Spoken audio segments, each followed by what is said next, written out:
नमस्कार साथियों, decode exam पर मैं शिवम आप सभी का बहुत बहुत स्वागत करता हूं। 151 लेक्चर्स का ये पीसीएस प्रारंभिक परीक्षा और आरओ प्रारंभिक परीक्षा के लिए क्रैश कोर्स फॉर्मेट में आपका ये क्लासेस चल रही हैं, जिसमें जो भी 150 ऐसे महत्वपूर्ण टॉपिक हैं, प्रत्येक विषय के सम्मिश्रित टॉपिक हैं जिनसे परीक्षा में प्रायः प्रश्न पूछा ही जाता है ना।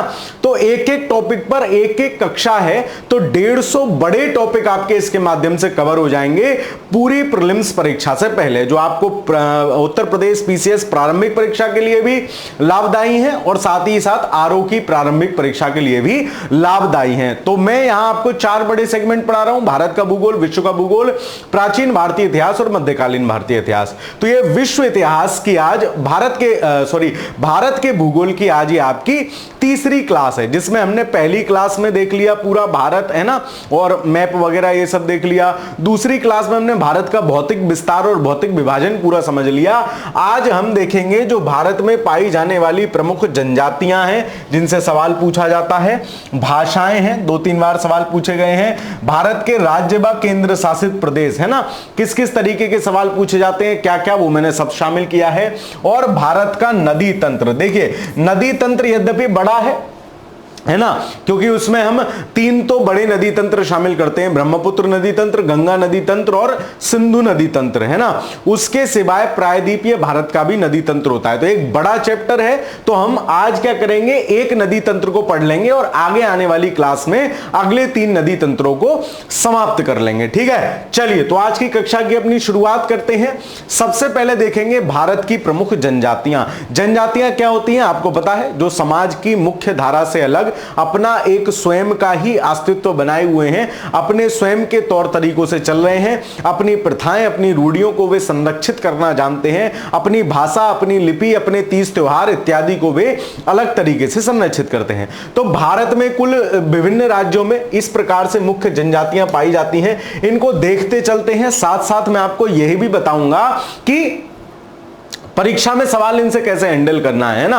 आप इनमें रुष्ट नहीं होना है, आपको निष्ठुर नहीं होना है कि नहीं मैंने तो राजस्थान पढ़ी तो ये मध्य प्रदेश में कैसे पहुंचेगी। भाई राजस्थान के कुन्ने वाले जिले में होगी तो मध्य प्रदेश में तो पहुंची जाएगी थोड़ी बहुत। तो ऐसे भी मैं आपको बताऊंगा कि सवाल कैसे सॉल्व होते हैं। चलिए, सबसे पहले, और जो बार बार प्रश्न जिन जनजातियों से पूछा गया है वो भी मैं आपको मार्क कराता रहूंगा। सबसे पहले उत्तर प्रदेश में पाई जाने वाली जनजाति देखते हैं कौन कौन सी है। थारू खूब पूछी जाती है उत्तर प्रदेश में, थारू जनजाति है ना, थारू जनजाति खूब पूछी जाती है, दीपावली को शौक की तरह से मनाती है, आपको पता है। मैक्सिमम पॉपुलेटेड जनसंख्या है उत्तर प्रदेश में थारुओं की।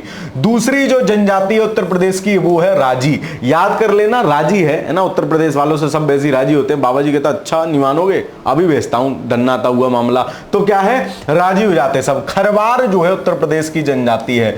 बुक्सा खूब पूछी जाती है उत्तर प्रदेश की। बुक्सा, और बुक्सा कहां है, बुक्सा भोक्सा ये बिजनौर में पड़ते हैं ना, बिजनौर की रहने वाली जनजातियां हैं। फिर एक है भोटिया है ना, एक है भोटिया, एक है भूटिया। तो भूटिया जो जनजाति है आपकी, देखो 2 है, एक है भूटिया जनजाति, इनमें कंफ्यूजन होता है, एक है भोटिया जनजाति। भोटिया जो आपकी जनजाति है वो आपकी उत्तर प्रदेश और उत्तराखंड में मिलती है, यानी उत्तर प्रदेश उत्तराखंड में। लेकिन जो भूटिया है, भूटिया से याद करो, मक्का वाली जो बुनवाते हैं उसको हमारे यहां बोलते हैं बुंटिया। और बुंटिया जैसी शेप का कौन सा एक राज्य है भारत के अंदर, ये है सर सिक्किम। तो ये भूटिया जो है ये सिक्किम में पाई जाती है, और भोटिया जो है ये उत्तर प्रदेश उत्तराखंड में पाई जाती है। कई बार सवाल पूछा गया है, कंफ्यूजन होता है, दोनों विकल्प होते हैं, गलत हो जाता है। अगर आप कर रहे हैं, देखो इन क्लासेस को करने का सही तरीका यही है कि आप जो है आप इसका गूगल ड्राइव से इसका पूरा डाउनलोड कर लीजिए, जो इसका डे वाइज इसका सिस्टम है, अपने से रिवीजन करिए और शाम को आके क्लास देख लीजिए। होगा क्या, रिवाइज आप करोगे फिर क्लास देखोगे तो मोस्ट इंपॉर्टेंट टॉपिक आपके रिपीट हो जाएंगे, याद हो जाएंगे। मतलब सिस्टमेटिक स्मार्ट तरीके से अध्ययन करो तो फायदा रहेगा, ठीक है। चलिए, तो भोटिया और भूटिया को आपने देख लिया। भूटिया मतलब जिसकी आकृति भुंटिया जैसी हो, मतलब सिक्किम में पाई जा रही है, और भोटिया जो आपकी जनजाति है वो आपके उत्तर प्रदेश प्रदेश उत्तराखंड में मिलती है। अब मान लो अगर थारू कह दे कि थारू को दे दे उत्तराखंड, तो हो सकती है, मतलब अड़ोस पड़ोस के राज्यों में भी वो जनजाति जो आपने जिस राज्य के हिसाब से याद की है हो सकती है, इसमें रिजिड मत होना बिल्कुल भी, ठीक है। चलो, बिहार में कौन सी जनजाति पाई जा रही है? बिहार में बिरहोर, इसका तो नाम ही बिहार की तरह है, याद हो गई, कई बार पूछी है। खरिया और कोरवा, खरिया कोरवा ये बिहार में पाई जा रही है, और एक महत्वपूर्ण है असुर। तो दो याद करो मेरे साथ बिहार की। देखो उत्तर प्रदेश की अभी सब बार बार रिपीट भी करूंगा ताकि आपको याद हो जाए, है ना। उत्तर प्रदेश की अभी आपने याद करी सर, थारू थी, राजी थी, बोक्सा थी, भोटिया थी, चार महत्वपूर्ण थी, एक खरवार और थी सर, है ना। पांच जनजाति, थारू, राजी, खरवार, भोटिया, बुक्सा, अभी याद हो गई सर। बिहार में सर एक आपने कराई बिरहार, एक कराई कोरबा, एक कराई असुर और एक कराई खरिया। तो करिया खरिया याद कर लो, है ना। खरिया जो है क्या कहते हैं, बिरहोर, तो बिहार जैसा ही है। एक आपकी जो है कौन सी है, एक आपकी असुर है और एक कोरबा है। चलिए आगे चलते हैं। झारखंड की जनजातियां आपसे खूब पेपर में पूछी जाती हैं, उरांव, हो, बिरहार। अब देखो बिरहोर, झारखंड भी तो बिहार में से ही बना है ना, झारखंड बिहार में से बनाए, तो बिरहोर जो जनजाति है वो बिहार में भी मिल रही है, झारखंड में भी मिल रही है, इसमें ऐसा कोई कंफ्यूजन वाली बात नहीं है। खरवार भी मिल रही है ना, खरवार आपके उत्तर प्रदेश में भी मिल रही है। असुर, बैगा, भूमिज, खोंड, कोरबा, तो इनमें से कुछ जनजातियां ऐसी कॉमन हैं जो आपकी बिहार में भी मिल रही है और आपकी झारखंड में भी मिल रही है ना। उरांव, हो, इनको याद कर लेना, ये दो बार पेपर में पूछा गया है, उरांव और हो, है ना। तो हो, है ना, हो, झारखंड, झार पड़ गया खामा का, अरे यार हो, है ना, अपन करते ना कोई ऐसी बीमारी पड़ जाए तो अरा यार उरांव, है ना, तो अरा यार मतलब उरांव, हो मतलब झार सा पड़ गया, तो झारखंड, उरांव और हो को याद रखना, कई बार पेपर में पूछा गया है, ठीक है। चलिए अब आ जाते हैं एमपी और छत्तीसगढ़। अब देखो कोरबा कहां कहां मिल रही है? कोरबा सर बिहार में भी मिल रही है, अच्छा जी। कोरबा सर झारखंड में भी मिल रही है, अच्छा जी। कोरबा सर एमपी और छत्तीसगढ़ में भी मिल रही है, मतलब भारत के नक्शे पर बड़े क्षेत्र में कोरबा जनजाति पाई जा रही है ना। बिहार में मिल रही है सर, एमपी में मिल रही है सर, है ना, और छत्तीसगढ़ झारखंड में मिल रही है, तो ये भी इसको भी याद रखोगे। कमार, कमार है। सहरिया, सहरिया भी आपकी जो है उत्तर प्रदेश के ललितपुर वाले स्थान पर मिलती है, ललितपुर जिले में। जब उत्तर प्रदेश विशेष आप पढ़ेंगे, आपको दिवाकर सर उत्तर प्रदेश की कुछ महत्वपूर्ण टॉपिक्स पढ़ा रहे हैं, वो पढ़ाएंगे आपको। सहरिया जो है वो आपकी उत्तर प्रदेश के ललितपुर में, ललितपुर की एकमात्र जनजाति है सहरिया, तो ललितपुर एमपी में घुसा हुआ ही है, तो मध्य प्रदेश में भी आ गई। बैगा और बिरहोर, ठीक है, बैगा और बिरहोर भी आपकी मध्य प्रदेश में पड़ती है। चलिए राजस्थान की जनजातियां देखते हैं। मीणा आपको पता ही है, सर्वाधिक मीणा लोग राजस्थान में पाए जाते हैं। यूपीएससी वगैरह की तैयारी आप कर रहे हो, दिल्ली में आपका एक आध कोई ना कोई दोस्त हो गई मीणा, राजस्थान का मीणा भाई, ठीक है। चलो फिर भील है, तो भील को कैसे याद रखोगे? बोले भीलकुल मध्य में है, कैसे? बोले मध्य प्रदेश में नहीं, भीलकुल मध्य में है, तो भील मध्य प्रदेश में भी मिलती है और राजस्थान में भी मिलती है, तो भीलकुल मध्य में राज करती है, मतलब मध्य प्रदेश और राजस्थान दोनों जगह मिलती है। सहरिया भी यहां मिलेगी, गरासिया मिलेगी, दमोर, पटेलिया और मंगानियार, तो ये जनजाति राजस्थान की, राजस्थान जनजाति दृष्टि से समृद्ध क्षेत्र है ना। मीणा है, भील है, सहरिया है, गंगारिया है, दमार है, पटेलिया है और मांगनियर है। फिर आ जाओ उत्तराखंड में, तो भोटिया, भोटिया और भूटिया मैंने आपको बताई थी, भूटिया सिक्किम में और भोटिया जो है आपकी उत्तर प्रदेश उत्तराखंड में। थारू मिल रही है, जौनसारी मिल रही है, बुक्सा मिल रही है और राजी मिल रही है। तो देखो उत्तराखंड की जो जनजातियां हैं वो कमोबेश उत्तर प्रदेश वाली ही हैं। भोटिया है, थारू उत्तर प्रदेश में थी, भोटिया थी, जौनसारी है ना, जौनसारी भी उत्तर प्रदेश में मिलती है, बुक्सा और राजी ये सब उत्तर प्रदेश वाली जनजातियां हैं उत्तराखंड में। फिर आ जाओ तमिलनाडु, साउथ में आ गए कोटा, इरूरल, इलूलल, पनियन, टोडा, है ना। तो कोटा और टोडा, तो तमिल, बोले तमिल मतलब तमिल को मैं हमेशा कनेक्ट करता हूं तू मिल, है ना, तमिल तू मिल भाई, तू मिल, तू कोटा जाएगा टोडा जाएगा, मतलब कोटा जाएगा टोडा जाएगा, तू मिल तो सही, तुझे तोड़ूंगा भी कूटूंगा भी, है ना। हम कहते हैं ना अपने यार से, भाई तू मिला नहीं बहुत दिन, तू मिल भाई कसम से, तुझे कोटूंगा भी तोड़ूंगा भी, तो टोडा कूटा जाएगा, है ना। ये दो याद हो गई। इरूलर और पनियन ये इन्हीं के नाम की तरह हैं, इरूलर और पनियन, ठीक है। चलिए आगे चलते हैं। ओडिशा, भारत के मैप पे देखो, भाई उड़ीसा, झारखंड, छत्तीसगढ़ ये सब आसपास है ना, तो देखो बिहार यहां भी मिल रही है, जुआंग है, बोंडो है, खरिया है, खरिया भी बिहार में मिल रही थी, बिरहोर भी बिहार में मिल रही थी, जुआंग और बोंडो है ना, बोंडा, तो जुआंग और बोंडा जो है आपके वो उड़ीसा में मिल रही है, जुआंग और बोंडा। ठीक है, चलिए कर्नाटक की देख लो, कुरवा, करोगी और जेनू, तो कुरवा, करोगे ये सब काका वाले हैं, तो कर्नाटक का से कर्नाटक, कुरवा, करोगे ये सब जो है कर्नाटक में मिल रही है। फिर आ जाओ गुजरात, गुजरात में कौन कौन सी है, सिद्धि, कोतवालिया और कलोघा, कोलघा, तो कोतवालिया, दो कोतवाल भाई हैं अपने, दोनों बैठे पड़े हैं गुजरात वाले, तो कोतवालिया, सिद्धा और जो है कोलघा। फिर पश्चिम बंगाल में मिलती है टोटा। अब देखो एक है टोडा, एक है टोटा, तो टोटा जो है ना वो आपकी पश्चिम बंगाल वाली दीदी ऐसे करती रहती है टाटा, तो टोटा जो है वो पश्चिम बंगाल में मिल रही है।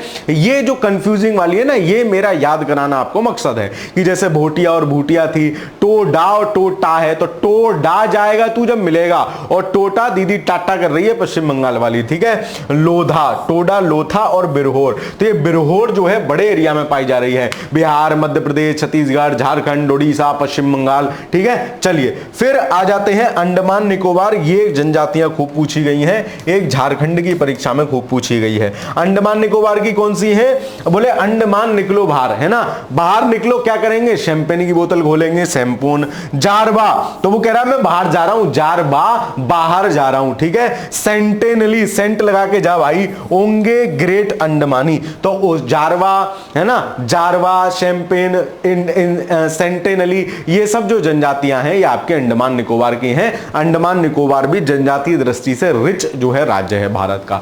तो भारत के विभिन्न प्रदेश और उनमें बसने वाली राजधानी जनजातियां हमने देख ली। अब ऐसे देख लेते हैं कि एक जनजाति कौन कौन से ज्यादा प्रदेशों में पाई जा रही है ना, भारत की प्रमुख जनजातियां और उनके निवास क्षेत्र, मतलब जनजातियों के हिसाब से। जैसे अभी हमने देखा था भील देखा था, तो भीलकुल मध्य में है, मैंने आपको याद कराया था, मध्य प्रदेश में है, राजस्थान में है। अब देखो ये जो होंगी ना ऐसे नहीं होगी कि गुजरात में और अरुणाचल प्रदेश में, ऐसे नहीं होगा, आसपास ही होंगी। तो मध्य प्रदेश, गुजरात इसका पड़ोसी, छत्तीसगढ़, महाराष्ट्र, ये सब अड़ोस पड़ोस में ही निवास कर रही हैं, तो ये भी आपको थोड़ा सा ध्यान रखना है। गोंड जनजाति जो है भाई सबसे बड़ी, सबसे पहले उत्तर प्रदेश में मिलती है। अब देखो बड़े एरिया में मिल रही है, बिहार, उत्तर प्रदेश, मध्य प्रदेश, है ना, फिर उसके बाद झारखंड, छत्तीसगढ़, है ना, फिर इधर से आ जाओ उड़ीसा, और इधर की तरफ आ जाओ गुजरात, पश्चिम बंगाल, कर्नाटक, मतलब बड़े एरिया में गोंड जनजाति मिल रही है ना, गोंड जनजाति मिल रही है। मुख्यतः जो गोंड पाए जाते हैं वो आपके बिहार, मध्य प्रदेश, उत्तर प्रदेश, इनमें पाए जाते हैं। ठीक है, झारखंड, छत्तीसगढ़ भी ले सकते हो, लेकिन ये तीन बड़े राज्य गोंड जनजाति के लिए प्रमुख हैं। गद्दी जो है वो कहां है, हिमाचल प्रदेश में, खूब पूछी गई है गद्दी। कैसे याद रखोगे भाई, गद्दी है, गद्दी है हिमाचल प्रदेश में, क्या है, ठंडक रहती है, ठंडक रहती है तो आदमी को गद्दी लगानी ही पड़ेगी हिमाचल प्रदेश में, ताकि जो है वो ठंड से बच सके। तो गद्दी जो है वो कहां है, हिमाचल प्रदेश में। संथाल जो जनजाति है, संथाल परगना, संथाल विद्रोह हुआ है बिहार, झारखंड, पश्चिम बंगाल, उड़ीसा, त्रिपुरा। ये याद रखना कि संथाल जो है त्रिपुरा तक पहुंच गई, सीधे क्रम में चल रही है, बिहार, झारखंड, पश्चिम बंगाल और त्रिपुरा, है ना, त्रिपुरा और उड़ीसा, तो ये सब इन राज्यों में है। मुंडा जो जनजाति है, मुंडा विद्रोह आपको पता है, बिहार, झारखंड, मध्य प्रदेश, छत्तीसगढ़, पश्चिम बंगाल, उड़ीसा, तो ये सब आसपास के राज्य हैं। ठीक है, कोरबा जो जनजाति है वो झारखंड और छत्तीसगढ़ में ही है, तो कोयला, कोरबा से याद कर लो, कोयला के लिए यही दोनों जो है गैंग्स ऑफ बासेपुर आपने देखी है, तो यही सब कार्यक्रम है, झारखंड, छत्तीसगढ़। फिर कोल जो जनजाति है वो बिहार, झारखंड, छत्तीसगढ़, मध्य प्रदेश, उड़ीसा, इन राज्यों में पाई जाती है। तो जनजातियां आप क्या करना कि इस इतने पार्ट को ही ना वीडियो के 3-4 बार देख लेना, तो आपके दिमाग में बस जाएगी, जैसे है ना जो भी हमने की। बाद में मैं अभी एक बार और रिवाइज कराऊंगा, जब क्लास के लास्ट में 5-7 मिनट में पूरा रिवीजन कराता ही हूं। चलिए, तो हमने ये देख लिया, टफ टॉपिक है ना, टफ टॉपिक है, लेकिन आप आराम से पढ़ोगे, इजीली पढ़ोगे तो याद हो जाएगा। ऐसे टॉपिक का ही पेपर से पहले रिवीजन करके जाना है, क्यों, क्योंकि सवाल यहां से एक फंसेगा ही, है ना। चलिए आगे चलते हैं। अब आ जाते हैं अपन भाषाओं पर, है ना। भाषाओं से 8 15 20 सवाल टोटल कुल मिला के आपके पूछे गए हैं। तो भारत में हिंदी सबसे ज्यादा लोग बोलते हैं, इसमें कोई बात ही नहीं है। भारत में हिंदी के पश्चात बांग्ला भाषा सबसे ज्यादा बोली जाती है। अंग्रेजी मत लगा देना, स्टेटमेंट आएगा गलत हो जाएगा। अंग्रेजी नहीं, बांग्ला भाषा सबसे ज्यादा बोली जाती है और बांग्ला विश्व में 6ठे नंबर पर बोली जाती है। चलिए आगे चलते हैं। भारत में विभिन्न भाषा समूह है ना, विभिन्न भाषा समूह है। भारत यूरोपीय भाषा समूह, मतलब भारत और यूरोपियों के मिक्सचर से जो भाषा बनी है वो कौन कौन सी है? मराठी है, संस्कृत है, पाली है, अंग्रेजी है, प्राकृत, अपभ्रंश, हिंदी, बांग्ला, गुजराती है। ठीक है। द्रविड़ परिवार की जो भाषाएं, मतलब साउथ वाली भाषाएं कौन कौन सी हैं? तेलुगु, तमिल, मलयालम, कन्नड़, गोंडी, ओनाब। ऑस्ट्रो एशियाटिक भाषा कौन कौन सी हैं? खासी, संथाली, मुंडारी, ठीक है, और भूमिज आदि भारतीय जनजातियों द्वारा बोले जाने वाली भाषा है। तो मुख्य रूप से जो भाषा है द्रविड़ मतलब साउथ वाली, ये मोटा मोटा ध्यान रखना, और इंडो यूरोपियन मतलब ये वाली सारी संस्कृत, हिंदी, पाली, अपभ्रंश, है ना, खड़ी बोली, ये सब जो है इंडो यूरोपियन भाषा है। तो भाषा की दृष्टि से ये महत्वपूर्ण है। सबसे ज्यादा भारत में कौन सी भाषा बोली जाती है? हिंदी बोली जाती है। दूसरे नंबर पर बांग्ला बोली जाती है। भाषा को 3 कैटेगरी में बांट रहे हैं। मेनली जो उत्तर भारत की भाषाएं वो भारत यूरोपियन भाषा के उसमें जो है कैटेगरी में रखते हैं, और जो आपके दक्षिण की भाषा है वो भारत वो द्रविडियन उसमें रखते हैं। तो ये मोटा मोटा आप याद रखोगे। ये है आपका 2021 के अनुसार भारत में सर्वाधिक प्रयोग की जाने वाली भाषा हिंदी, कुल 596 मिलियन लोग बोल रहे हैं। बंगाली 106 मिलियन लोग बोल रहे हैं। तो ऐसा नहीं है कि बंगाली जो है बहुत जल्दी हिंदी को पछाड़ देगी, क्यों? इससे 6 गुने मोटा मोटा, है ना, 6 नहीं 5.5 गुना लगभग लोग हैं जो हिंदी बोल रहे हैं। फिर मराठी है तीसरे नंबर पे भारत की, तो ये भी याद रखना, है ना, मिलाने को दे दे तुम कह दो ना जी उर्दू है तो उर्दू नहीं होगी। फिर चौथे नंबर पे तेलुगु, 5वें नंबर पे तमिल, 6ठे नंबर पे उर्दू। तो भारत की प्रमुखता से बोले जाने वाली भाषाएं ये हैं। पहले नंबर पे अंग्रेजी देख रहे हो, भी नीचे तक भी नहीं है। तुमको लगे ओ माई गॉड माई दीदी is talking in English so that English is the second largest populate बोलने वाली भाषा, है ना। चलो तो ऐसा नहीं है भाई साहब। अंग्रेजी जो है काफी नीचे है, नंबर 1 पे हिंदी है, नंबर 2 पे बांग्ला है, और बांग्ला पूरे विश्व में 6ठे नंबर पे ज्यादा बोले जाने वाली भाषा है। चलिए अब आ जाते हैं शास्त्रीय भाषाएं क्या होती हैं। ये भी आपसे परीक्षा में सवाल पूछा गया है। ये 4 पैरामीटर्स पूरे होने चाहिए। ये सवाल भी पेपर में पूछा गया है। कुल कितनी शास्त्रीय भाषाएं? तो भारत सरकार द्वारा तमिल, संस्कृत, कन्नड़, तेलुगु, मलयालम एवं ओडिया को शास्त्रीय भाषाओं के रूप में दर्जा दिया गया है। याद रखना इसमें हिंदी भी नहीं है, इसमें अंग्रेजी भी नहीं है। शास्त्रीय भाषाएं ये दोनों ही नहीं है। शास्त्रीय भाषाएं संस्कृत है, तेलुगु है, कन्नड़ है। साउथ वाली पे विशेष याद रखना, तमिल तेलुगु दोनों ताता वाले हैं, कन्नड़ मलयालम और उड़िया ये हैं, और एक इधर उत्तर भारत की कौन सी है? संस्कृत है। तो ये टोटल 6 शास्त्रीय भाषाएं हैं। तमिल पहली शास्त्रीय भाषा है, तो पहली शास्त्रीय भाषा आपसे पूछ ले तो संस्कृत आप भावुकों के उत्तर लगाओ, लेकिन तमिल को जो है भारत की पहली भाषा है जिसे 2004 में शास्त्रीय भाषा का दर्जा प्रदान किया गया। फिर संस्कृत को 2005 में दूसरा नंबर पर संस्कृत है, फिर कन्नड़ तेलुगु को 2008 में, मलयालम को 13 में और उड़िया को 2014 में शास्त्रीय भाषा का दर्जा दिया गया। तो सबसे पहले कौन सी भाषा को जो है शास्त्रीय भाषा का दर्जा दिया गया?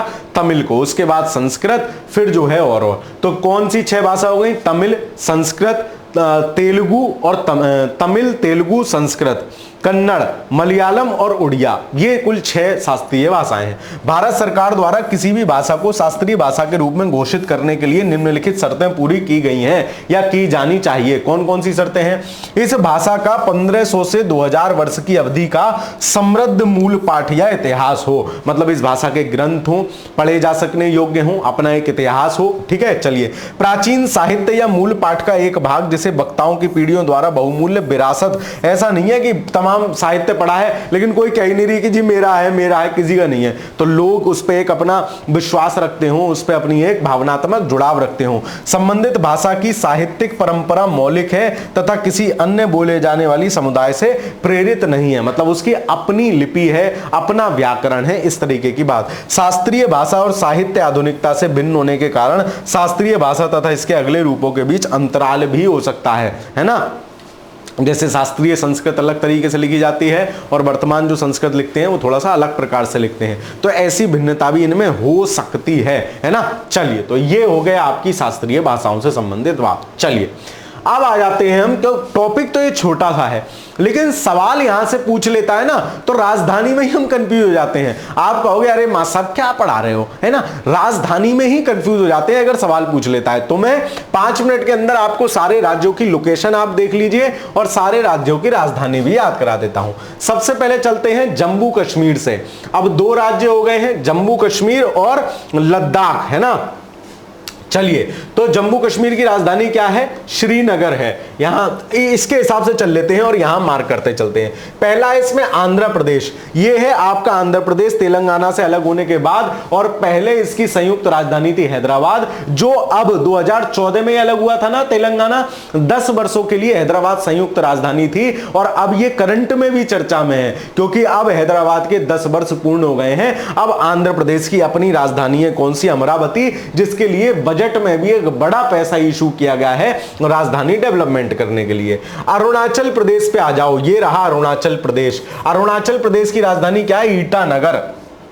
अरुण तुम्हारा दोस्त है, उससे कह रहा है अरुण चल, अरुणाचल, अरुण चल निकल ले वरना क्या करूंगा, ईटा मार दूंगा भाई, चला जाए यहां से। मतलब अरुणाचल प्रदेश की राजधानी ईटानगर। फिर आ जाओ असम, ये रहा आपका असम। असम की राजधानी क्या है, असम। असम में पीछे क्या आ रहा है, सम नंबर आ रहा है। सम नंबर क्या होता है, 10 होता है सर, दिसपुर। तो असम की राजधानी क्या हो गई, दिसपुर हो गई, ठीक है। चलिए फिर आ जाओ बिहार, बिहार की तो राजधानी आपको पता ही है, पटना, है ना। चलिए फिर आ जाओ छत्तीसगढ़, तो छत्तीसगढ़ और रायपुर, तो राय जो मिलती है ना वो 36 लोगों से मिलती है कि मुन्ना ऐसा कर ले बेटा, अच्छा तेरा यूपीएससी का एग्जाम नहीं निकल रहा, पीसीएस भी नहीं निकल रहा, तू चपरासी का फॉर्म भर, पटवारी के फॉर्म आए वो भर बेटा, वो तो बनी जाएगा। उन्हें कौन समझाए कि जो है दोनों की परीक्षाओं की तैयारी अलग अलग तरीके से होती है, दोनों का पैटर्न अलग अलग है। उनको लगता है कि यूपीएससी की तैयारी कर रहा है तो चपरासी तो सरकारी बनी जाएगा, ऐसा नहीं होता, है ना। चलो खैर, तो राय जो है 36 तरीके की मिल जाती है, मतलब छत्तीसगढ़, रायपुर। गोवा, पणजी आपको पता ही है,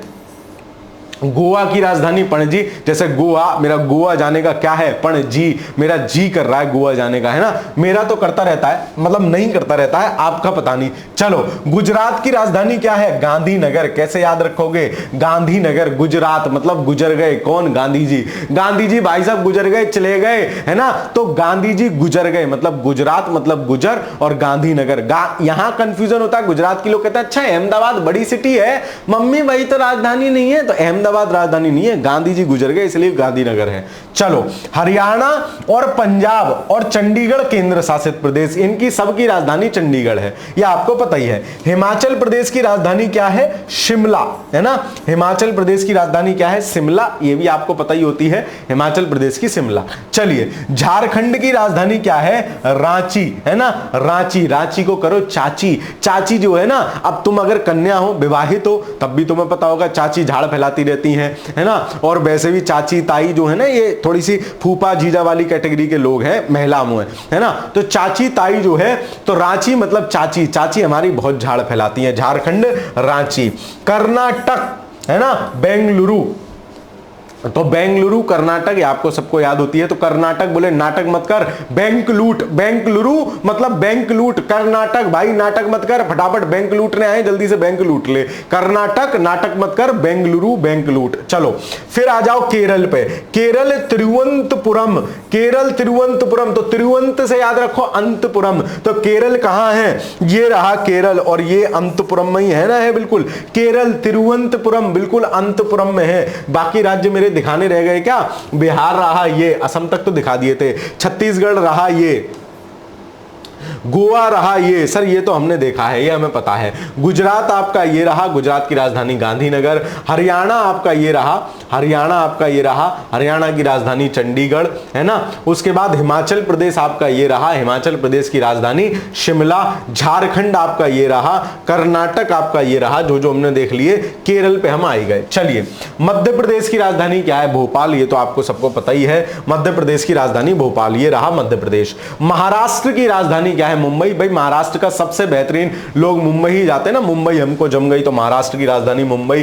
जो सरल सरल है वो मैं स्किप कर दूंगा भाई, वो तो आपको पता ही है ना। चलो फिर मणिपुर की राजधानी क्या है? इम्फाल। ये आ गए मणिपुर में। ये 3 राज्य हैं नमामि। अगर क्लास लगातार देख रहे हो तो अब तो ये याद हो गया होगा। नागालैंड, मणिपुर, मिजोरम। नमामि गंगे भारत की योजना है ना, भारत सरकार की, बस उसी से कनेक्ट कर लिया हमने। नमामि, नागालैंड, मणिपुर, मिजोरम। चलो मणिपुर, मणि पढ़ी है, मणिपुर मणि पढ़ी है भाई, तुझे सड़क पर पड़ी हुई मणि दिख गई फाल, और एकदम फाल हो गया, एकदम उठा लिया मैंने उसको, फाल होकर गिर के मतलब एकदम उठा लिया, तो मणिपुर इम्फाल। चलो मेघालय, मेघा जो है शिलोंग है ना, मेघा आपकी मित्र है, आपकी फ्रेंड है, और शी इज वेरी लॉन्ग, वो बहुत लंबी है, तो मेघालय, मेघा आपकी जो दोस्त है, आपकी मित्र है, वो बहुत लंबी है, शिलोंग है ना, लंबी है। मिजोरम, मिजोरम, कोई मुझे जबरदस्ती रम पिला देता है ना, मिजोरम, मुझे कोई जबरदस्ती रम पिला देता है, आइजोल, मैं जल जाता हूं, क्यों? क्योंकि रम गर्म होती है। तो मिजोरम की राजधानी क्या है? आइजोल। ये रहा मेघालय, ये रहा मिजोरम, ठीक है। चलो नागालैंड, तो ओइमा, नाग की बात हो रही है, तो नागालैंड ओइमा मतलब कोहिमा। नागालैंड की राजधानी क्या है? कोहिमा है ना। ये रहा आपका नागालैंड ऊपर। फिर ओडिशा, तो ओडिशा की राजधानी क्या है? भुवनेश्वर, आपको पता ही होती है, कॉमन सी है। चलिए पंजाब की चंडीगढ़, मैंने आपको बताई दी, ये ओडिशा रहा, ये पंजाब रहा। पंजाब, हरियाणा और चंडीगढ़ इनकी यही है। राजस्थान, तो बोले राज होगा, और राजाओं की क्या थी? जय थी। राजस्थान की राजधानी क्या है? जयपुर, ये भी सामान्यतः आपको याद होती ही है। सिक्किम, सिक्किम की राजधानी क्या है? गंगटोक। सिक्किम को याद करो सिक्का से, हर जगह जहां भी सिक्किम आता है हम उसको सिक्का से याद करते हैं। और गंगटोक, गंगा जी में आप क्या गिराते हो? गंग मतलब गंगा, गंगा जी में गिराते हैं सिक्का। बस से जा रहे हो, रेल से जा रहे हो, गाड़ी से जा रहे हो, मोटरसाइकिल से जा रहे हो, पैदल जा रहे हो, सिक्का डालना नहीं भूलते आप गंगा जी में, तो सिक्का, गंगटोक।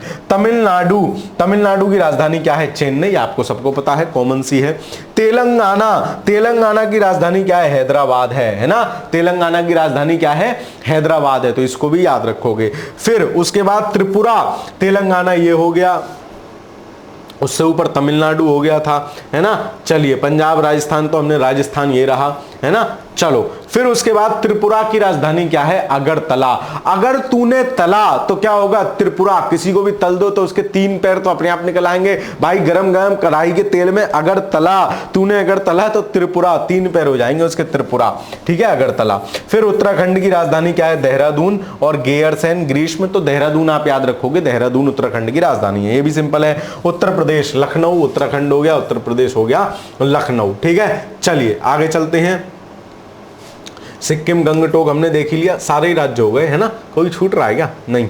चलो पश्चिम बंगाल की राजधानी क्या है? कोलकाता। पश्चिम बंगाल वाली दीदी की राजधानी क्या है? कोलकाता। तो भारत के सभी राज्य और उनकी राजधानियां, पेपर में सवाल आता है, क्योंकि मैंने ये टॉपिक इसलिए भी कराना महत्वपूर्ण समझा कि आंध्र प्रदेश की राजधानी, क्योंकि अभी इस बार ही बजट में उसको पैसा वैसा दिया गया है, अमरावती हो गई है, तो मे भी एग्जामिनर का दिमाग घूम जाए, वो कठिन कठिन से 5-7 निकाल के, जैसे नॉर्थ ईस्ट वाली में कंफ्यूजन हो जाते हैं, मैंने आपको सारी याद करा दी, वो आपसे पूछ ले कि अच्छा बताओ बेटे, चलो राजधानियां बताओ, मामला गड़बड़ नहीं हो जाए, मैचिंग वाला सवाल भी आ जाए, इसलिए तो मैंने आपको सारे ये करा दिए।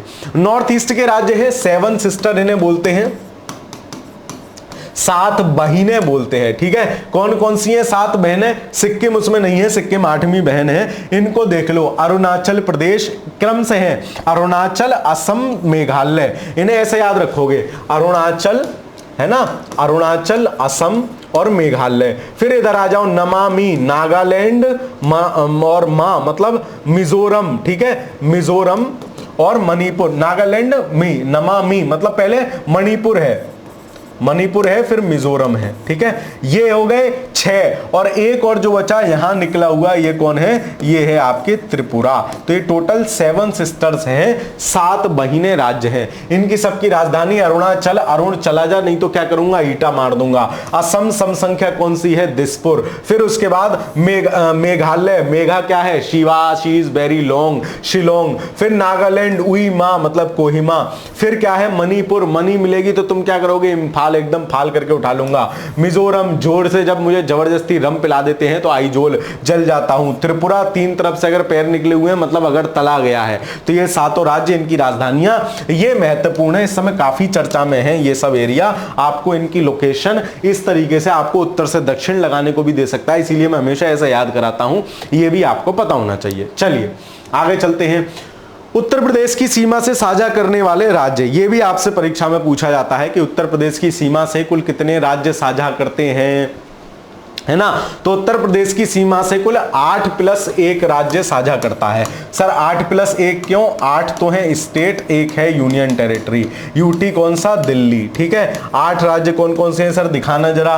देख लो भाई, उत्तर प्रदेश से सटे 8 राज्य, उत्तराखंड, हिमाचल प्रदेश, हरियाणा, ध्यान रखना पंजाब नहीं है, हरियाणा, राजस्थान, मध्य प्रदेश, छत्तीसगढ़, झारखंड, बिहार। 1 2 3 4 5 6 7 8 राज्य, और ये रही बगल में छोटी सी दिल्ली वालों की, दिल वालों की दिल्ली।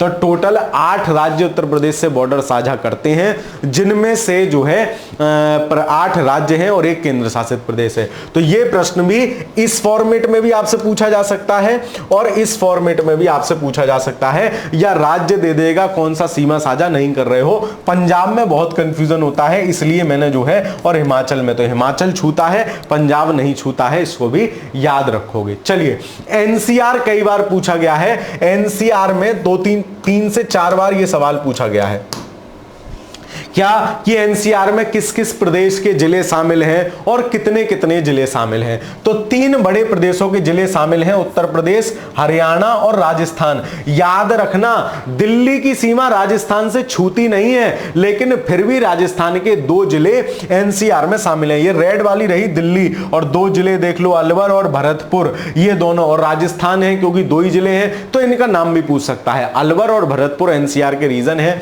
उत्तर प्रदेश के कितने जिले हैं? 1 शामली, 2 मुजफ्फरनगर, 3 बागपत, 4 मेरठ, 5 गाजियाबाद, 6 हापुड़, 7 गौतम बुद्ध नगर, 8 बुलंदशहर। टोटल 8 जिले उत्तर प्रदेश के हैं, 2 जिले राजस्थान के हैं, मतलब टोटल 3 प्रदेश एनसीआर में हैं, एक दिल्ली के अलावा। उत्तर प्रदेश है, हरियाणा है और आपका राजस्थान है। और उत्तर प्रदेश हरियाणा तो सीमा साझा कर भी रहे हैं दिल्ली के साथ, राजस्थान के भरतपुर और दूसरा जिला कौन सा है? अलवर, ये सीमा भी साझा नहीं करते हैं। हरियाणा के कितने हैं? करनाल 1, पानीपत 2, सोनीपत 3, झज्जर 4, गुड़गांव 5, फरीदाबाद 6, पलवल 7, मेवात 8, रेवाड़ी 9, महेंद्रगढ़ 10, भिवानी 11, रोहतक 12, जींद 13। टोटल 13 जिले हरियाणा के जो है ये भी सीमा रेखा साझा करते हैं इसके साथ। तो 3 बड़े राज्य याद रखोगे।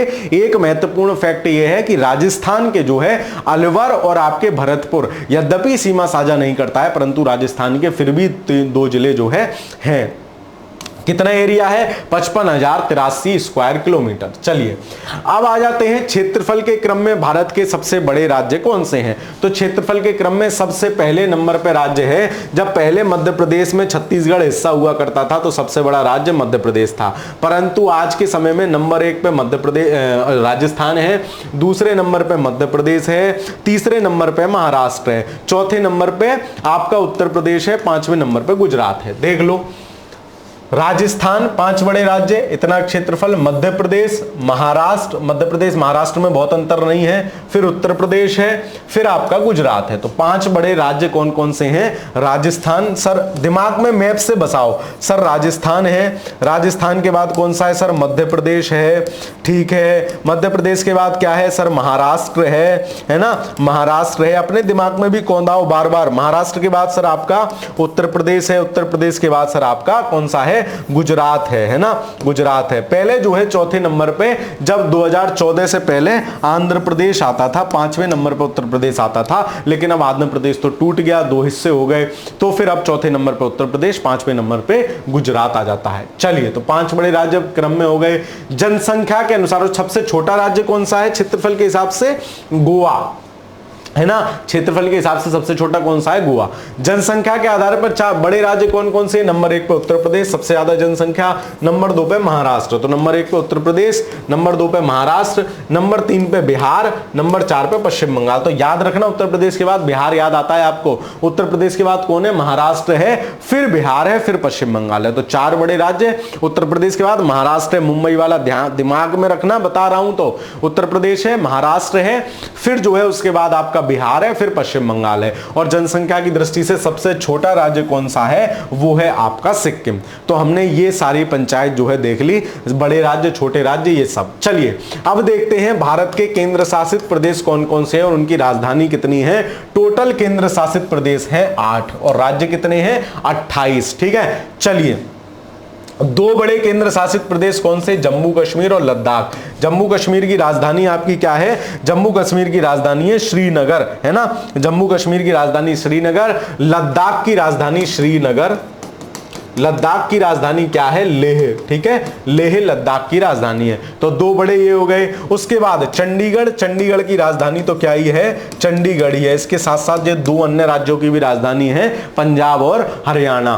फिर आ जाओ दिल्ली, तो दिल्ली की राजधानी क्या है? नई दिल्ली, दिल्ली की राजधानी है, ये भी जो है केंद्र शासित प्रदेश है। फिर आ जाओ आप दमन और दीप तथा दादरा नागर हवेली। अब इनका नाम मिलके एक हो गया है। पहले दमन और दीप अलग यूनियन टेरिटरी था, दादरा नागर हवेली अलग यूनियन टेरिटरी था। ये पड़ते हैं यहां, ये एरिया है ना, ये एरिया है। इनकी राजधानी क्या है? इनकी राजधानी है दमन। जो पहले दमन और दीप की राजधानी थी वो अब इनकी राजधानी हो गई। ठीक है, कितने हो गए? 1 2 3 4 5। उसके बाद आ जाओ लक्षद्वीप पे, है ना। तो लक्षद्वीप की राजधानी आपकी क्या है? लक्षद्वीप ये इधर पड़ता है आपके अरब सागर में, और लक्षद्वीप की राजधानी है आपके करबत्ती या करबती, कहीं भी मिलेगा, करबत्ती भी लिखा होता है, करबती कैसे भी करके, करबत्ती। तो लक्षद्वीप की राजधानी क्या है? करबत्ती। फिर 2 और बचे, एक है पुदुचेरी। पुदुचेरी की राजधानी क्या है? पुदुचेरी की राजधानी पुदुचेरी ही है। यनम, माहे, कराकाइल, माहे, कराकाइल, यनम और पुदुचेरी, 4 है टोटल ये, है ना। तो 1 इस साइड है और 3 जो है इस साइड है। चलिए उसके बाद मतलब 4 छोटे छोटे द्वीप हैं। उसके बाद अंतिम बचा आपका अंडमान निकोबार द्वीप समूह। इसकी राजधानी है पोर्ट ब्लेयर, और अंडमान निकोबार द्वीप समूह जो है कहां स्थित है? ये आपके है बंगाल की खाड़ी में। लक्षद्वीप सबसे छोटा क्षेत्रफल की दृष्टि से, अगर राज्य केंद्र शासित मिला लें दोनों तो है, क्योंकि 36 स्क्वायर किलोमीटर ही इसका एरिया है, 32 टोटल आइलैंड इसके पास हैं। तो ये भारत के केंद्र शासित राज्य और उनकी राजधानियां आपने देख ली। तो आपने क्या क्या पढ़ लिया? आपने जो है देख लिया। अब अपवाह तंत्र हम लोग देख लेंगे, तो उससे पहले इसको रिवाइज कर लेते हैं एक बार। हमने देख लिया सर भारत की प्रमुख जनजातियां देख ली। उत्तर प्रदेश की थारू और बुक्सा, भोटिया को याद रखोगे, और भूटिया आपने बताई सर भुंटिया सी सिक्किम में है। बिहार में असुर, बिरहार, है ना, कोरबा, खारिया, ये सब हैं। झारखंड की उराम और हो, और यार उराम और यार हो झार पड़ गया, तो ये ऐसे 2 जरूर याद रख लोगे। मध्य प्रदेश कोरमा, सहरिया, बेंगा। राजस्थान मीणा, भील, ये महत्वपूर्ण है। उत्तराखंड भोटिया, थारू, जौनसारी, बुक्सा, राजी, ये सब उत्तर प्रदेश वाली है। तमिलनाडु कोटा, तू मिल, कोटा जाएगा, तोड़ा जाएगा, टोडा, और टोटा जो था, टाटा जो कर रही थी वो पश्चिम बंगाल वाली दीदी कर रही थी। ओडिशा, बिहार, जोहांग, बोंडा। कर्नाटक कुरवा, कावाले हैं। गुजरात में सिद्धा और कोतवालिया, तो कोतवाल तो है ही गुजरात वाले 2। पश्चिम बंगाल टोटा है, टोटा, लोधा और बिरहार। अंडमान निकोबार की शैंपेन, ओरा, जारवा, है ना, और जो है सेंटेनली, ये सब उसकी राजधानियां हैं। फिर हमने देख लिया भील कहां कहां पाए जा रहे हैं, बड़े एरिया में पाए जा रहे हैं, गुजरात, मध्य प्रदेश, राजस्थान, इन सब वाले महाराष्ट्र में। गोंड जो है मुख्यतः बिहार, उत्तर प्रदेश और आपके झारखंड में पाए जाते हैं। ठीक है, चलिए मध्य प्रदेश। गद्दी जो है हिमाचल प्रदेश में खूब पूछा गया है। संथाल जो है आपका, संथाल परगना बिहार, झारखंड, छत्तीसगढ़, इन सब में जो है पश्चिम बंगाल तक मिलेंगे। मुंडा भी ऐसे बड़े एरिया में मिल रहे हैं। कोरबा जो है आपका छत्तीसगढ़, झारखंड में ही मिल रहे हैं, इसको जरूर ध्यान रखना। कोल जो है जनजाति, ये भी बड़े एरिया में मिल रही है, झारखंड, छत्तीसगढ़, मध्य प्रदेश, मतलब ये वाला एरिया ही जनजातीय रूप से समृद्ध है। उसके बाद हमने देखा भाषा, तो सबसे ज्यादा भाषा जो भारत में हिंदी बोली जाती है, बांग्ला दूसरे नंबर की भाषा है। 3 कैटेगरी में भाषाओं को बांटते हैं। इंडो यूरोपियन भाषा में जो है भारत के उत्तर भारत की भाषाओं को रख रहे हैं।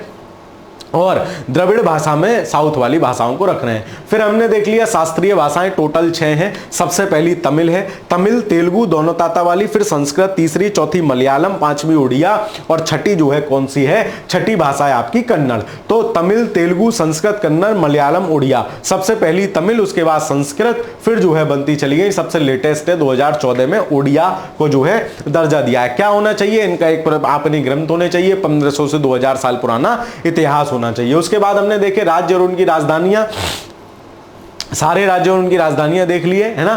चलिए ये सरल थे बहुत। आंध्र प्रदेश आपको पता है नई राजधानी बन रही है, अमरावती चर्चा में है, पूछ लेगा। अरुणाचल ईटानगर, अरुणाचल ईट मार दूंगा। असम सम दिसपुर, बिहार पटना, छत्तीसगढ़ आपके 36 क्या होते हैं, झार होते हैं, राय मिलती है रायपुर, गोवा पणजी, गुजरात गांधीनगर, गांधी जी गुजर गए, हरियाणा पंजाब की चंडीगढ़, हिमाचल तो हिमाचल में जो है क्या है, हिमाचल में जो है शिमला है, झारखंड रांची, चाची बहुत जाल करती है, कर्नाटक नाटक मत कर, बैंक लूटना है बेंगलुरु, केरल तिरुवनंतपुरम बिल्कुल अंत में है, मध्य प्रदेश भोपाल, महाराष्ट्र मुंबई, मणिपुर तो मणि मिल गई, मणि पड़ी हुई मिल गई, इम्फाल आई ने फाल कर दिया, Meghalaya mega sea is very long Shillong, Mizoram जोर से रम पिला दोगे तो क्या होगा, आई जॉल जल जाऊंगा, नागालैंड हुई मां कोहिमा, है ना। फिर आ गए थे उड़ीसा पे, तो उड़ीसा की राजधानी भुवनेश्वर आपको पता ही है। उसके बाद पंजाब की मैंने बताई दी, राजस्थान जयपुर, राजाओं की जय हो, सिक्किम तो सिक्का है, गंगटो गंगा जी में डालेंगे, तमिलनाडु टू मिल, तो मैं क्या करूंगा टू मिल चेन्नई, ठीक है। चलिए फिर तेलंगाना जो है हैदराबाद आपको पता ही है, त्रिपुरा तीन तरफ से पैर इसके त्रिपुरा हो गए, मतलब ये अगरतला हुआ है, उत्तराखंड की राजधानी देहरादून, उत्तर प्रदेश लखनऊ, पश्चिम बंगाल की राजधानी कोलकाता। ये आपकी सब राजधानी हो गए। फिर हमने नॉर्थ ईस्ट वाले राज्य देख लिए, अरुणाचल प्रदेश, असम, मेघालय, इधर नमामि नागालैंड, मणिपुर, मिजोरम जो है इस तरीके से थे, और त्रिपुरा, है ना। इनका उत्तर से दक्षिण सवाल पूछा नहीं गया, पूछा जा सकता है। फिर हमने देख लिया उत्तर प्रदेश से लगे हुए राज्य, टोटल 8 राज्य है, एक केंद्र शासित प्रदेश है। ऊपर से शुरू करो, हिमाचल प्रदेश, हरियाणा, फिर हिमाचल प्रदेश, हरियाणा, राजस्थान, मध्य प्रदेश 4, फिर बिहार, झारखंड, छत्तीसगढ़, है ना। टोटल 8 राज्य ये हैं, बिहार, झारखंड, छत्तीसगढ़, टोटल 8 राज्य हैं, एक उत्तराखंड छूट गया, 8 राज्य हैं, एक केंद्र शासित प्रदेश है। फिर हमने देखा एनसीआर में 3 राज्यों के रीजन शामिल हैं, हरियाणा के सबसे ज्यादा जिले हैं, फिर उत्तर प्रदेश के जिले हैं, फिर 2 जिले अलवर और भरतपुर राजस्थान के भी हैं, ठीक है। फिर हमने देखा क्षेत्रफल की दृष्टि से सबसे बड़ा राज्य है आपका कौन सा, सर सबसे बड़ा राज्य है राजस्थान। राजस्थान के बाद जो है राजस्थान, मध्य प्रदेश, मध्य प्रदेश के बाद महाराष्ट्र, चौथे नंबर पे उत्तर प्रदेश और 5वें नंबर पे आपका गुजरात है। फिर हमने देखा सर जनसंख्या के क्रम में तो उत्तर प्रदेश है, उत्तर प्रदेश के बाद महाराष्ट्र का नंबर आता है, फिर बिहार, फिर पश्चिम बंगाल। जनसंख्या में सबसे छोटा सिक्किम और क्षेत्रफल में सबसे छोटा गोवा। फिर हमने देखे केंद्र शासित प्रदेश टोटल 8 है, ऊपर जम्मू की राजधानी श्रीनगर, लद्दाख की राजधानी लेह, फिर चंडीगढ़ की राजधानी चंडीगढ़, दिल्ली की राजधानी दिल्ली, फिर दमन दीप दादरा नागर हवेली की राजधानी दमन, लक्षद्वीप की राजधानी क्या है करबत्ती, अंडमान निकोबार की राजधानी पोर्ट ब्लेयर, और एक और कौन सा रहेगा सर, पांडिचेरी रह गया, पांडिचेरी की राजधानी पांडिचेरी ही है। चलिए अब आ जाते हैं भारतीय अपवाह तंत्र पे, नया टॉपिक है एकदम, है ना, क्योंकि आगे आने वाली क्लास थोड़ी लंबी हो जाती है, इसलिए मैं थोड़ा सा यही भारतीय अपवाह तंत्र आपको बता समझा देता हूं। अपवाह क्या है, ड्रेनेज क्या है, निश्चित बहिकाओं, नदी नाले आदि के माध्यम से हो रहे जल प्रवाह को क्या कहते हैं, अपवाह कहते हैं। मतलब नदी नाले के माध्यम से जो जल बह रहा है वो क्या है, वो चीज अपवाह है, और इसका जो स्ट्रक्चर है वो क्या है, वो अपवाह तंत्र है, ड्रेनेज सिस्टम है। जहां भी सिस्टम लग गया वो स्ट्रक्चराइज हो जाएगी चीज। बहिकाओं के जाल को अपवाह तंत्र का नाम दिया जाता है, मतलब उनका एक स्ट्रक्चर है, वो सिस्टम है, ड्रेनेज सिस्टम है। चलिए भारतीय अपवाह तंत्र को मोटे मोटे 2 भागों में बांटते हैं। ये रहा आपका प्यारा भारत, है ना,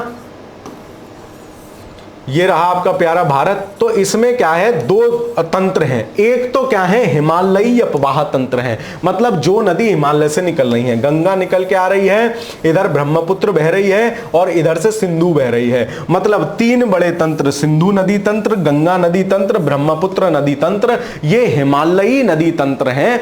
इनमें ये नदी और इनकी सहायक नदियों का अध्ययन करते हैं। इसके सिवा जो प्रायद्वीपीय नदियां हैं, दक्षिण ये वाली जो इस खंड की नदियां नदियां हैं जो प्रायद्वीपीय से निकल रही हैं, पश्चिमी पूर्वी घाट से निकलती हैं, बंगाल की खाड़ी या अरब सागर में जाके गिरती हैं, उनको सामूहिक रूप से कहते हैं प्रायद्वीपीय प्रवाह तंत्र। तो हम इनमें से ये वाला सिंधु नदी तंत्र पढ़ेंगे केवल आज। गंगा नदी तंत्र, ब्रह्मपुत्र और प्रायद्वीपीय प्रवाह तंत्र विश्व भूगोल की, भारत के भूगोल की अगली कक्षा में पढ़ेंगे। चलिए तो शुरुआत करते हैं सिंधु नदी तंत्र की।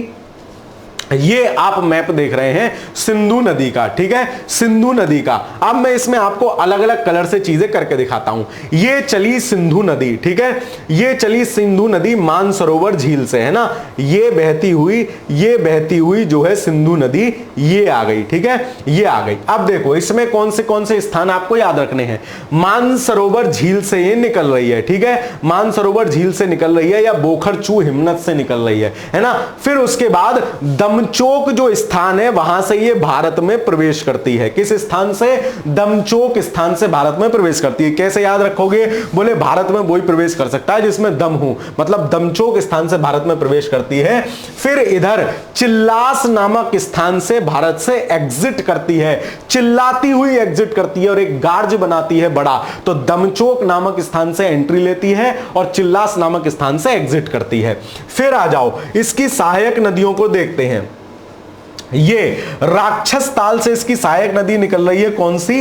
ये निकल के आई आपकी सतलज नदी, ठीक है, लास्ट में आके सिंधु में मिलेगी।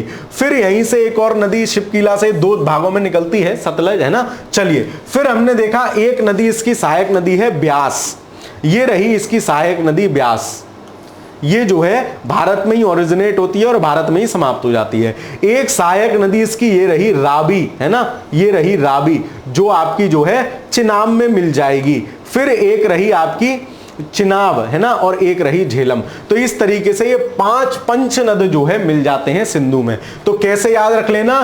3 3 2 2.5 4, है ना। ये सिंधु की क्रम याद करने का, उत्तर से दक्षिण याद करने का तरीका है। सबसे पहले क्या है? सिंधु बोले 5 नदियां हैं, 3 3 2 2.5 4, बोले 5 नदियां हैं, झेल तो जाओ गई, मतलब सिंधु में क्रम उत्तर से दक्षिण झेलम चिनाब 3 3, मतलब 3 3 अक्षर वाले, झेलम चिनाब 3 3 2 मतलब रावी, 2.5 मतलब ब्यास, 2.5 अक्षर है, और 4 मतलब सतलज। ये 4 नदियां हैं। उद्गम कहां है?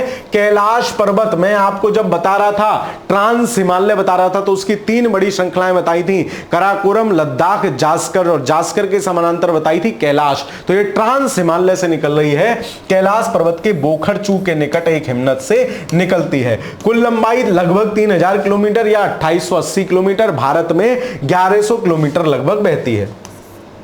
भारत में हिमालयी नदियों में सबसे पश्चिमी नदी है, भाई इधर की सीमा बना रही है, सबसे पश्चिमी नदी है, कोई दिक्कत नहीं है। तिब्बत में इसका नाम शेरमुख या श्री खम्मान है, कोई नहीं पूछता। दाएं तट की इसकी सहायक नदियां, देखो नदी बह रही है ऐसे, तो दाएं तट कैसे होगा? इसको घड़ी की सुई मानो, घड़ी की सुई जिधर घूमती है वो दाएं होता है, नहीं होती बाएं होता है। मतलब इधर वाली दाएं तट वाली नदियां कौन कौन सी हैं? गिलगिट है, श्योक है, काबुल है। ये 3 नदियां इसके दाएं तट की हैं, अलग से पूछा जाता है। गिलगिट, श्योक, काबुल, है ना, यहां आके मिलती है। गिलगिट, श्योक, काबुल ऐसे मिलती है। गिलगिट, श्योक, काबुल तो इधर मिलेगी, है ना, गिलगिट, श्योक यहां मिलती है, श्योक मिलती है भारत में, तो ठीक है। तो श्योक, गिलगिट, काबुल ये इसकी दाएं वाली नदियां हैं। बाएं तट वाली नदियां ये सिग रिपब्लिक जो है, पंचनद, सतलुज, ब्यास, रावी, चेनाब और झेलम, और एक और नदी है कौन सी? जास्कर। तो टोटल 6 नदियां जो हैं इसके बाएं तरफ से मिल रही हैं। मतलब अगर मैं आपसे एक स्टेटमेंट दूं, सिंधु नदी में पंचनद नदियों का जल उसके दाएं तरफ से मिलता है, स्टेटमेंट सही या गलत? सर गलत हो जाएगा। क्यों? क्योंकि बाएं तरीके से मिल रहा है। यह कराची के पूर्व में अरब सागर में गिर जाती है। तो यह आपका सिंधु नदी तंत्र का एक मोटा मोटा आइडिया रहा। चलिए फिर से देख लेते हैं। झेलम नदी जो सबसे पहले आ रही थी, है ना, झेलम नदी, है ना, बुलर झील से निकलती है झेलम नदी। तो झेलम नदी प्रमुख तटीय शहर इसका कौन सा है? श्रीनगर है। तो श्रीनगर का किसके किनारे है? झेलम नदी के किनारे। बोले श्रीनगर में पहले बहुत शैतानियां होती थी, अब झेल नहीं पाते, आतंकवादी निपट लेते हैं, मतलब अब मामला सब बढ़िया है। तो श्रीनगर का क्या है? झेलम उसके तट पे है। उद्गम स्थल क्या है? पीर पंजाल का बैरी नाग झरना या बैरी नाग झील, ठीक है। चलिए चिनाब नदी से इसका संगम हो जाता है, मतलब झेलम किससे मिल पाती? झेलम किससे मिलती है? चिनाब से, ठीक है। चलिए तो झेलम रावी को झेल पाएगी क्या तू चिनाब, ऐसे करके है। तो ये चिनाब से जो है मिल जाती है, रावी और झेलम दोनों चिनाब से मिलती हैं। तो इसको ऐसे है कि रावी को झेल पाएगी क्या तू चिनाब, मतलब रावी और झेलम को झेल पाएगी क्या तू चिनाब। तो रावी और झेलम जो है दोनों चिनाब में मिलती हैं। सहायक नदी इसकी किशन गंगा है, महत्वपूर्ण है, इसको याद रखना झेलम की। चलिए फिर चिनाब नदी सिंधु की सबसे बड़ी सहायक नदी है। उद्गम हिमाचल प्रदेश में चंद्र और भागा के मिलन से होता है। ये दो नदियां निकली चंद्र और भागा, फिर ये यहां से मिलके बन गई आपकी ये। फिर अन्य नाम इसका चंद्रभागा है क्योंकि इन दोनों नदियों के मिलने से हो रही है। और भारत में लंबाई कितनी है 1180 किलोमीटर। फिर आ गई ब्यास नदी, उद्गम रोहतांग दर्रे से है, ब्यास का ब्यास कुंड से, हरिके के पास सतलुज नदी में मिल जाती है। फिर मैं कह रहा हूं झेलम रावी को झेल पाएगी क्या तू चिनाब, रावी को झेल पाएगी क्या तू चिनाब, है ना। मतलब चिनाब में कौन कौन सी नदी आके मिल रही है, रावी और झेलम। देख लो रावी भी चिनाब नदी से संगम हो जाता है, मतलब चिनाब नदी में झेलम मिल रही है और रावी मिल रही, मतलब ऊपर वाली, क्योंकि 3 3 2 2.5 4 थे ना, मतलब झेलम फिर चिनाब थी फिर रावी थी उत्तर से दक्षिण में, ये दोनों चिनाब में मिल रही है, बीच वाली में मिल रही है। याद रखना ये स्टेटमेंट आएगा, गलत ना होने पाए पेपर में, ठीक है। रावी और झेलम चिनाब में मिल रही हैं। फिर चिनाब किस में मिल रही है, चिनाब जो है सिंधु की सबसे बड़ी सहायक नदी है, सतलज में मिल जाएगी, ठीक है। हिमाचल प्रदेश में चंबा घाटी में बहती है, रोहतांग दर्रे से, रावी और रोहतांग रा से दोनों है, ठीक है। चलिए दोनों का, इनका भी रोहतांग से है, ब्यास नदी से। हरिके के पास सतलुज से संगम हो जाता है। अब ब्यास का किससे संगम हो गया, ब्यास का हो गया सतलुज से संगम, मतलब 2 चिनाब में मिल गई, एक सतलुज में मिल गई, मतलब 2 बड़ी नदी रह गई। सतलुज नदी तिब्बत में बहती है, उद्गम मानसरोवर के निकट राक्षस ताल से, सिपकीला के पास भारत में प्रवेश, पूर्ववर्ती नदी का उदाहरण। और सतलुज इसका नाम इसलिए भारी हो गया, 4 अक्षर का बड़ा नाम हो गया। चिनाब सबका जल लेते हुए सतलुज में डाल देती है। चिनाब में कौन सी मिल गई, झेलम मिल गई थी, रावी मिल गई थी चिनाब में। रावी को झेल पाएगी क्या तू चिनाब, मैंने आपको ऐसे याद करा दिया। फिर सतलज में ब्यास पहले ही मिल गई, और सतलज में ब्यास मिलके ये तीनों मिलके, ये भी तीनों चिनाब सतलज में मिल जाती है। फाइनली सतलज मिलती है सिंधु में, है ना, सिंधु में। और ये कहां, मिठान कोट के आसपास मिलती है। चलिए तो ये पूरा सिंधु नदी तंत्र आपने देख लिया, सिंधु नदी की सहायक नदियां याद कर ली। नदी तंत्र भारत का हमने देख लिया कि 2 भागों में बांट रहे हैं, हिमालयी नदी तंत्र और प्रायद्वीपीय नदी तंत्र। हिमालय में सिंधु, गंगा ब्रह्मपुत्र हम बाद में पढ़ेंगे, और आपके प्रायद्वीपीय भारतीय खंड की नदियां बाद में पढ़ेंगे। सिंधु हमने देख लिया, 5 इसकी सहायक बड़ी नदियां थी जो बाईं ओर से आके मिल रही थी, झेलम, चिनाब, रावी, ब्यास और सतलज। चिनाब में झेलम और रावी मिल जाती है, ब्यास सतलज में मिल जाती है, और ये तीनों फिर सतलज में मिलके फाइनली सिंधु में मिल जाती हैं। और दाएं तट से मिलने वाली नदियां गिलगित थी, श्योक थी, और एक और थी कौन सी, जास्कर, है ना। नहीं, जास्कर तो इनके साथ मिल रही है पंचनद के साथ, ये एक और कौन सी है, गिलगित, श्योक और काबुल, ये 3 नदियां हैं। तो इस प्रकार सिंधु का पूरा हमने सिस्टम देख लिया। भारत में जो एंट्री ले रही थी वो चिल्लास नहीं, वो ले रही थी कौन से, चिल्लास से तो एग्जिट कर रही है, चिल्लास से तो एग्जिट कर रही है, देखो चिल्लास से एग्जिट कर रही है, एंट्री ले रही है दमचोक नामक स्थान से। तो ये भी हमने सिंधु के बारे में, सिंधु से सवाल आएगा तो इससे बाहर आपका नहीं जाएगा। तो बाकी नदी तंत्र हम अगली कक्षा में देखेंगे, है ना।